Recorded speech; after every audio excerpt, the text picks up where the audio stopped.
खबर है बिहार से। कोसी की बाढ़ ने तमाम सरकारी दावों की पोल खोल दी है। सरकार ने अब बाढ़ पीड़ितों के लिए मेगा कैंप बनाने की योजना बनाई है, लेकिन मेगा कैंप में भी बदहाली का ही आलम दिखाई दे रहा है। फूलो देवी ये घास अपने जानवरों के लिए नहीं उखाड़ रही, बल्कि मेगा कैंप में मिले नए आशियाने के आंगन को साफ कर रही हैं।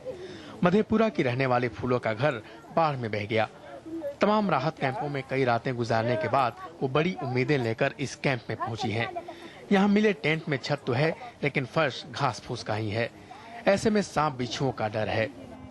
घास और काटे छिए, छिले छिए, एठिन कोनो व्यवस्था से रहे वाला खोजे छिए। बिस्तर आर नहीं छे, 8 गो बाल बच्चा छे तो कते रहते, कौन व्यवस्था हेतै। करीब 1800 टेंटों वाले इस मेगा कैंप में हर आंगन की यही कहानी है। सभी टेंटों के सामने घास के ढेर हैं।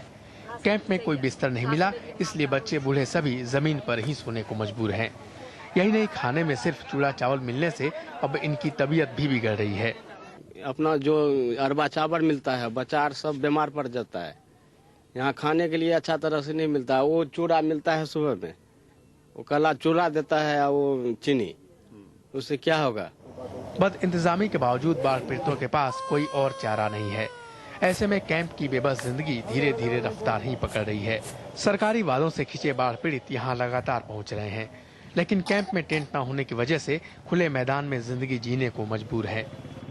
ये आपको ऊपर से भले ही ठीक नजर आ रहा हो, लेकिन इसकी भीतरी दुनिया में अभी भी बदहाली पांव पसारे हुए है। ऐसे में जरूरत है एक ऐसी ईमानदार कोशिश की जो कोसी के मार खाए हुए लोगों को कम से कम ढांढस बता सके।